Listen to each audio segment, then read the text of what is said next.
Namaskar. You are watching Dr. KK Med Talks Fridays with Dr. Anita Khan, non-stop show 946 episode. Let's have the headlines of the day.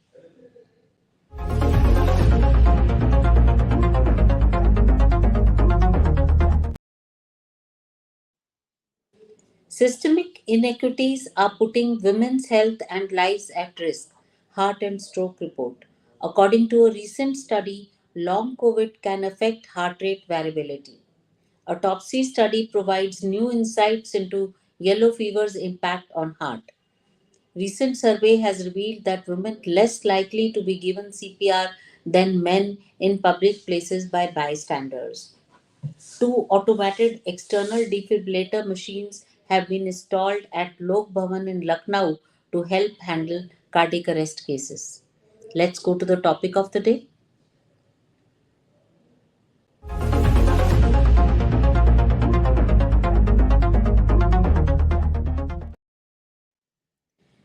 Now, we will be talking about cardiac arrest in women. Suddenly राह चलते किसी भी व्यक्ति को एकदम cardiac arrest हो सकता है और विमेन में ये थोड़ा सा ज़्यादा पोटेंशियली डेंजरस होता है।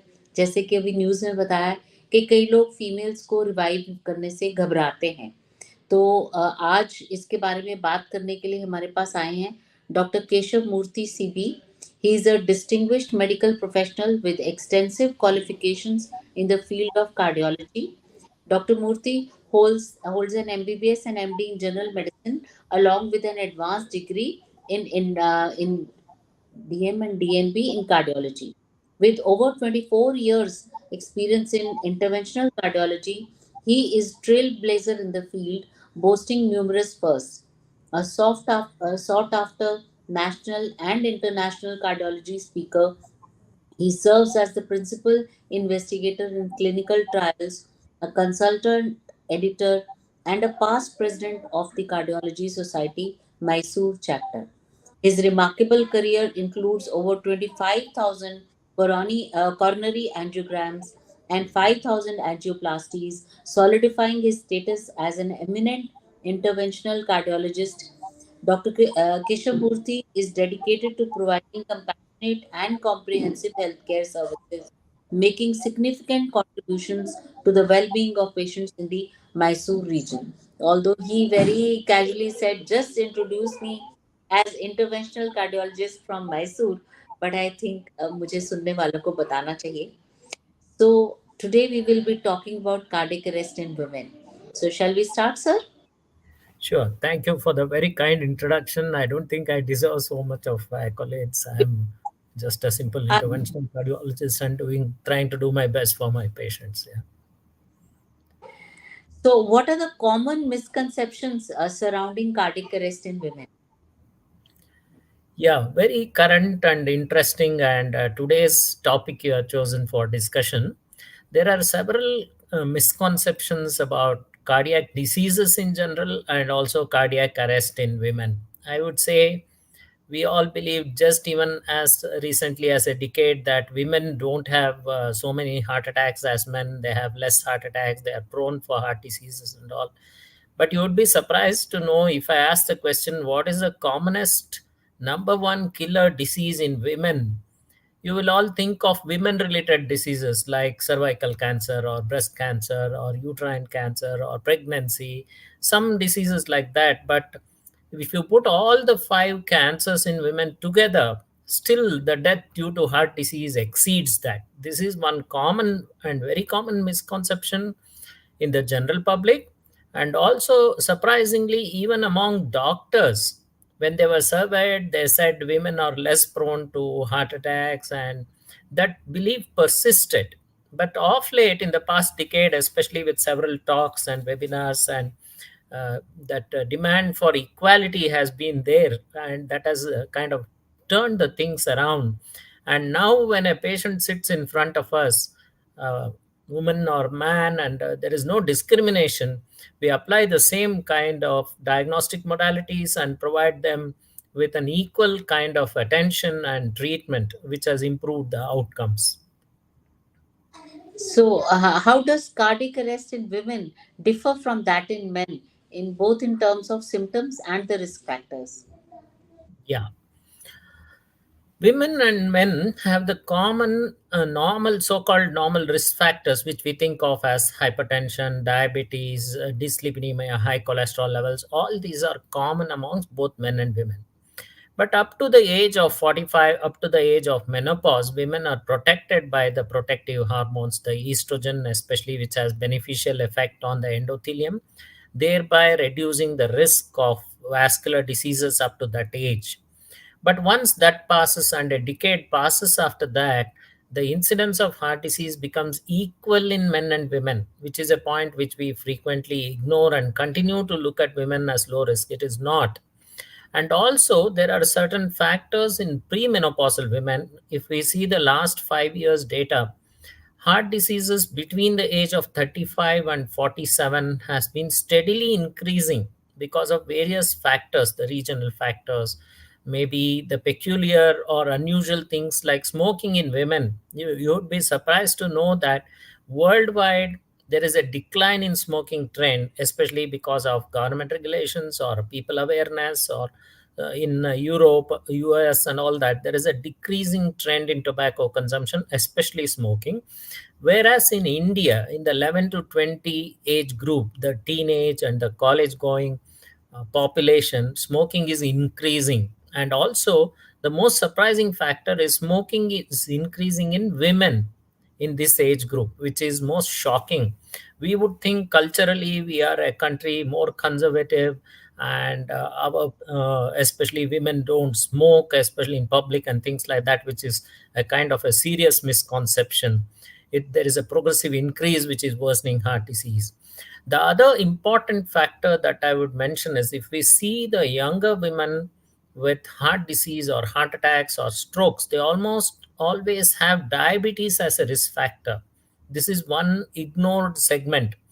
If a woman below 40 presents with a heart attack, invariably she is diabetic. If she is not diabetic or dyslipidemic or has family history, we seriously look at other factors like arthritis or spontaneous coronary artery dissection or any of the thrombotic, prothrombotic disorders. Right. So, are there any specific warning signs of cardiac arrest that women should be aware of?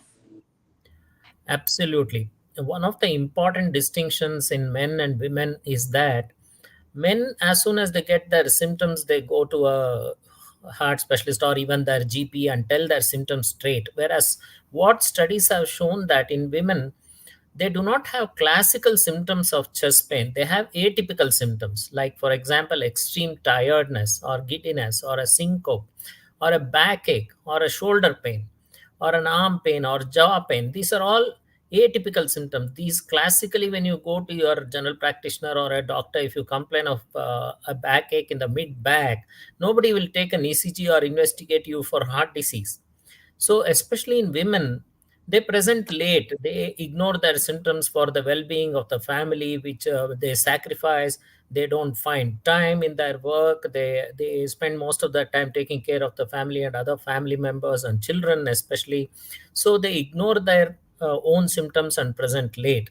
So, some of the warning symptoms may be missed, and when they present late, it may be difficult to treat them, and they may present with a cardiac arrest rather than the cardiac symptoms, which would make it easier.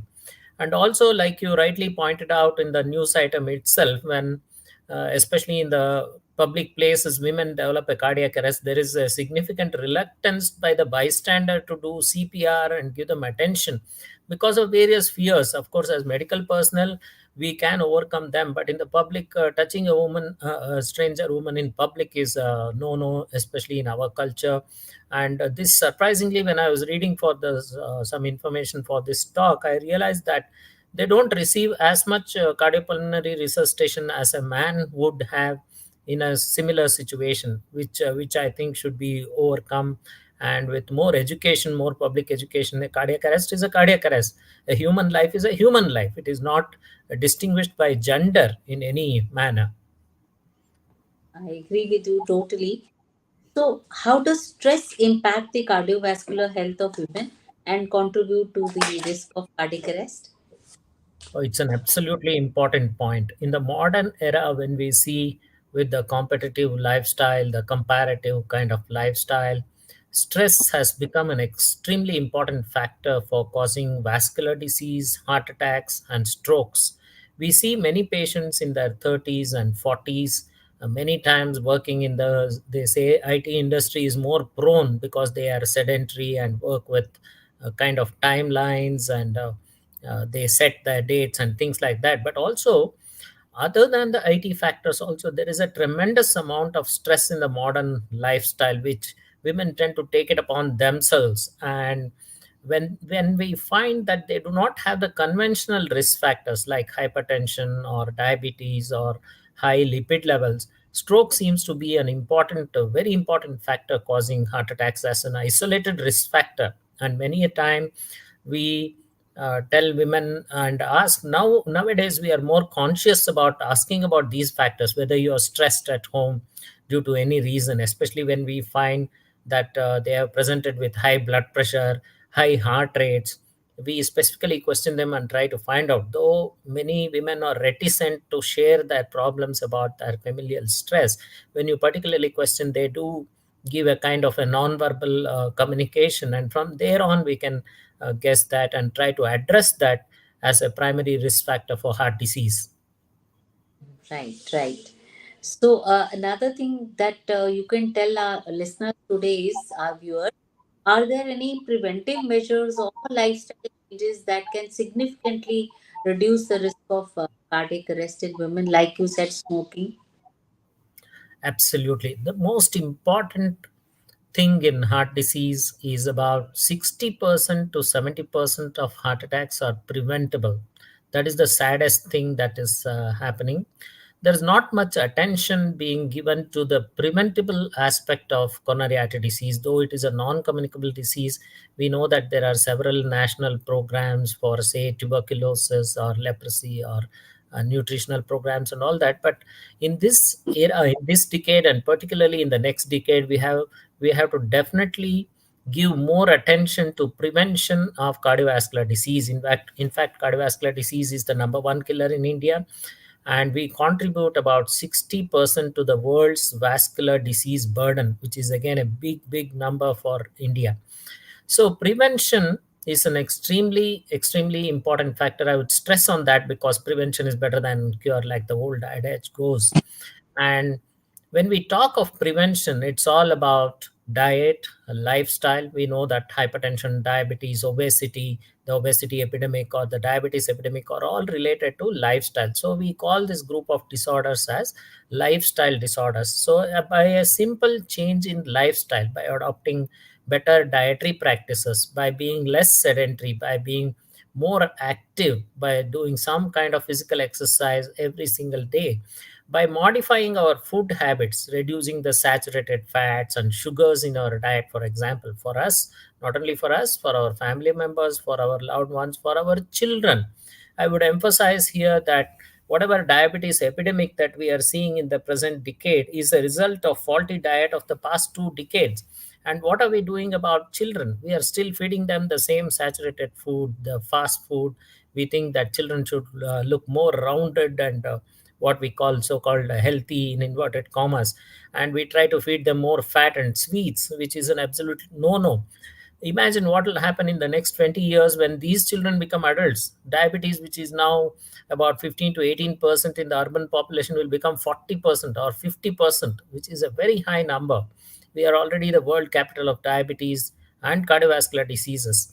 So by adopting these lifestyle changes, the preventive measures, a good, healthy, happy lifestyle, reducing the stress in our lives, and when we recognize the risk factors like hypertension or diabetes or high cholesterol levels, take the appropriate treatment and follow the doctor's advice. One problem with the Indians is there is a kind of a inability or unwillingness to accept a diagnosis. When we ask the patient, are you a diabetic? They frequently say, no, no, I'm not a diabetic, I'm not hypertensive. And then when you check up, everything is haywire. They have dyslipidemia, their HbA1c is 10, and their lipids are sky high, but there is no acknowledgement. So acknowledge that you have that disease. That is the first step. Accept it. adopt lifestyle changes, and whatever doctors give their advice, the preventive advice, the preventive health check advices, strictly follow them for a healthy, a happy, and a long life. Right.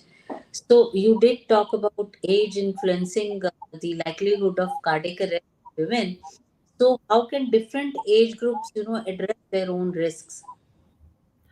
Yeah, very important question. We frequently ignore that younger women too have heart disease. In fact, there is one study about pregnant women. We always think that in the reproductive age group, women are healthy in the 20, 30, 35 age group. But one study in the United States found that when patients are screened for heart disease when they become pregnant, only about 50% are completely healthy. That means one in two women either have a high cholesterol level or high blood pressure, they are prone to thrombosis in the legs, or they have some kind of a risk factor for developing a vascular disease, which is very surprising. So that should create an awareness in the younger women population between the age of 30 to 45 years.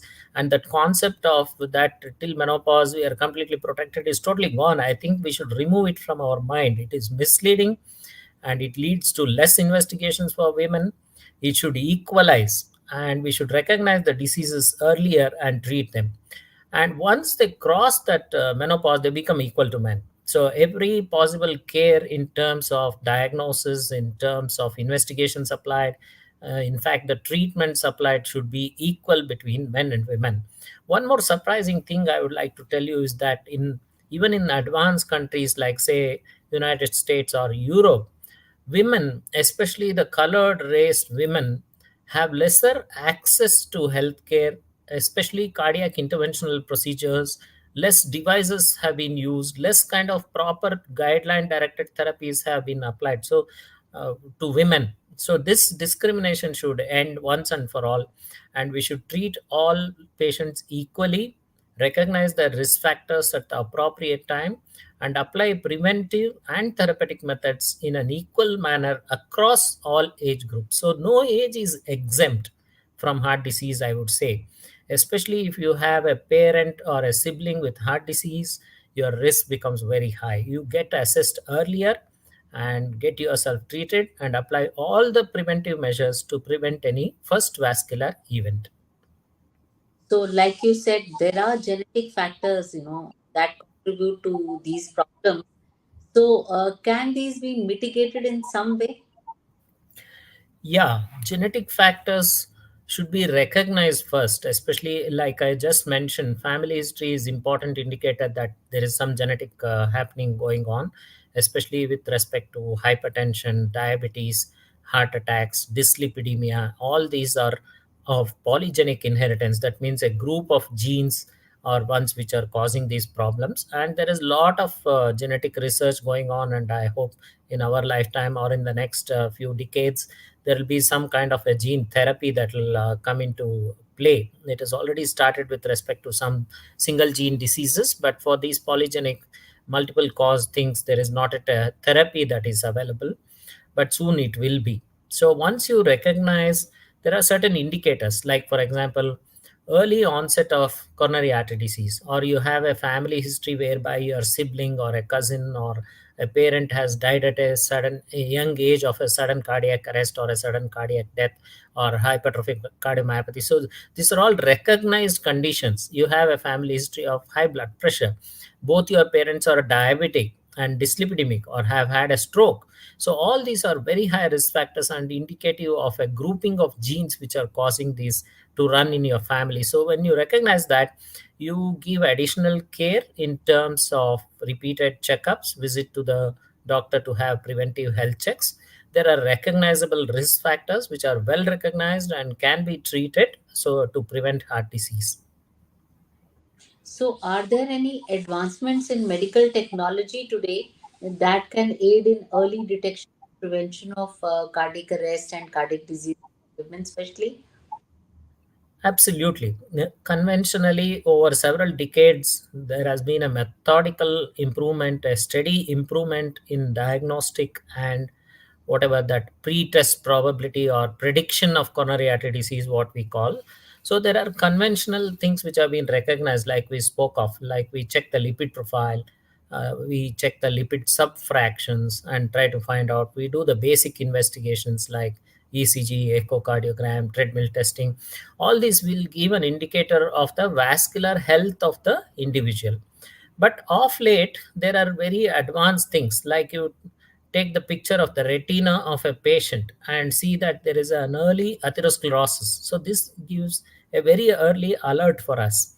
There is what is called as these. I'm giving just random examples. Lipoprotein A in the circulation, which is peculiar to South Asian and Indian population. We check that, we find it high. It has been associated with the occurrence of heart attack and strokes, or combination of these two diseases in younger individuals, which if we recognize and maybe treat, it may reduce these events in the future. We have calcium scoring in the heart. If there is deposition of calcium in the heart vessels and we are able to pick it up early, it is a very strong indicator that these patients may have underlying blockages in the coronary arteries. So all these kind of screening tests are now coming up in a big way, where non-invasively, without applying any invasive methods, we can diagnose and preempt some of the heart attacks and strokes. Amazing. And are there any specific cultural or societal factors that will impact on awareness and understanding and acceptability of our cardiac health? Absolutely. We have to understand that these factors, these diseases are common across the globe. As we spoke in the introduction, vascular disease is number one killer in the US, in Europe, in Asia. So it is not an exclusive disease of the rich. There was an earlier concept that in developing nations or underdeveloped or poor nations, it is about infections and hygiene and public sanitation and disorders related to that. But now we have become equal or more. We are becoming world capital of lifestyle diseases, despite being in the developing country or yet to be completely developed. So there are certainly regional and cultural differences with respect to the various disorders, their acceptability. And of course, the most important factor, I would say, is the health economics. Our country, we know that substantial population cannot afford a great quality healthcare, though the government has done its bit to bring down the costs and give a proper healthcare. In terms of diagnostics, there are several cultural, ethnic, and regional and economy driven differences in healthcare. So, can healthcare providers better tailor their approach to address these women's unique cardiac health problems? Absolutely. We should tailor their according to the needs of the certain age groups, especially like I mentioned earlier, women should not be discriminated with respect to any test. Like, for example, a few years ago, when we were interviewing cardiologists for a survey, a treadmill test is not prescribed for women for some reason. I do not know. I do not. We do not have a proper policy. So we miss several patients with atypical symptoms. So the healthcare providers should make it uniform to across all the age groups, that detection of this disease, detection of there should be no discrimination of gender or of the age groups, and they should be applied to all sections of the society, made affordable, so that the diagnosis can be early. And of course, the preventive measures also has to be uniformly applied across the population. Right. So, what role does physical activity actually play in reducing this risk of cardiac arrest? Are there some recommended exercise routines for them?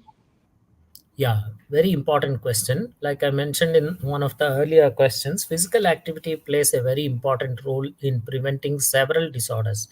In fact, a sedentary lifestyle is very important, as important as smoking. If you sit for 8 to 10 hours in a chair, 6 to 8 hours in a chair, it's equivalent to smoking a pack of cigarettes. So that is the kind of risk we put ourselves to when we follow a sedentary lifestyle. Regular exercise in the terms of a simple habit like walking for 30 to 45 minutes, they say 150 minutes in a week, at least 5 days in a week. If you follow some form of physical activity, any physical activity is good than no physical activity. Simple walking, if you cannot find time, intermittent walking, some kind of aerobic exercise, will reduce your risk of developing hypertension, high cholesterol levels, diabetes, obesity, heart disease. Everything reduces. Your general fitness improves. Your body mass index is maintained at the correct level. Your obesity levels are controlled. You will attain your ideal body weight, and several benefits are there across the spectrum of this non-communicable diseases. So exercise, regular activity is an extremely important part of the preventive strategy for all these diseases. More mobility, more longevity, that you remember. And alcohol consumption also contributes to the risk of cardiac women.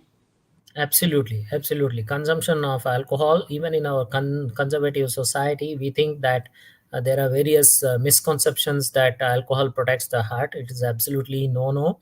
If you speak to any cardiologist, we will strictly say that alcohol is a strict no for all cardiac patients. Even in preventive disease, it has absolutely no role. So, what steps can workplaces take to promote a healthy heart awareness and to support these female employees? Oh, very interesting question. Workplaces, especially the modern workplaces, have introduced several measures. If you see the larger companies, they have realized that their staff members are at risk of heart disease, and any event it causes a fear psychosis amongst all the other staff. Though, so they have introduced a lot of measures like a relaxed workplace, avoidance of stress, avoiding those kind of time constrained work pattern. The staff is more relaxed, and at workplaces they have now provided exercise rooms, treadmills, gyms, and the healthy food habits have also been included in many of the workplaces, where they have avoided sugar or caffeinated drinks. They provide a healthy diet. On demand, a cardiac diet is available in some of the places like Google or Microsoft or bigger companies or Cognizant. If you go, you can demand and get a good cardiac diet if you want.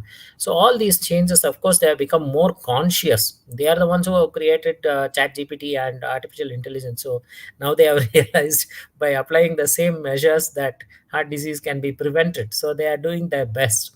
So basically, I would say creating an environment which is stress free, conducive to a healthy, happy work style, and also providing some sort of exercise to prevent their sedentary habits. If you see they are hooked to a computer or a laptop day long, if you can give them treadmills or a 10-minute break to walk around or do some kind of activity or sit in a garden or do some cycling, all these factors would certainly impact their health in a positive way.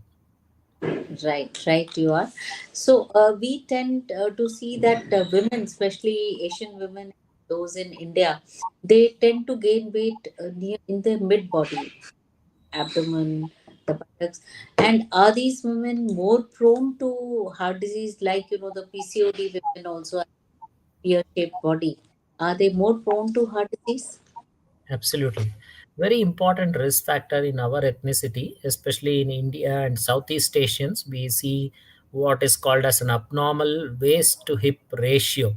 We tend to accumulate our fat in the visceral fat area, especially around the abdomen. And this seems to be an important independent risk factor, independent of other risk factors in producing heart disease and diabetes and what is called as a metabolic syndrome. We people don't have such big body sizes like the westerners, or especially the Americans who are 6 foot 6'5", and their body sizes are big. We tend to be 5.5, 5.8, 5.7 in this range. But when we calculate our waist to hip ratios, these are abnormal, especially in women. And this seems to be a very important risk factor, so we should be conscious of that and try to reduce our saturated fat intake and maintain our body mass index. We recommended body mass index is about 23, and we should stick to try to achieve that, even if it is not achievable, at least 25. And if we don't calculate the body mass index, which may become normal because of our small body size, we should look at the waist hip ratios and try to maintain it in a proper range. Very good. You've been talking such good things all throughout that I have not noticed that our time is up.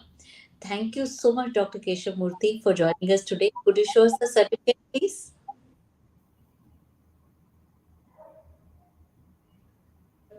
This is a small token of thanks for giving us so much knowledge, uh, for to all the listeners and to me also. I've also learned so many new things today. Thank you, Dr. Keshavmurthy, again. That will be all for today. Dr. KK Med Talks will return tomorrow at 7 p.m. with another edition of the show. Keep watching Dr. KK Med Talks. Thank you for the opportunity. It was a great learning opportunity for me too, and I'm so honored to be invited to this forum. Thank you. I'm humbled. Thank you.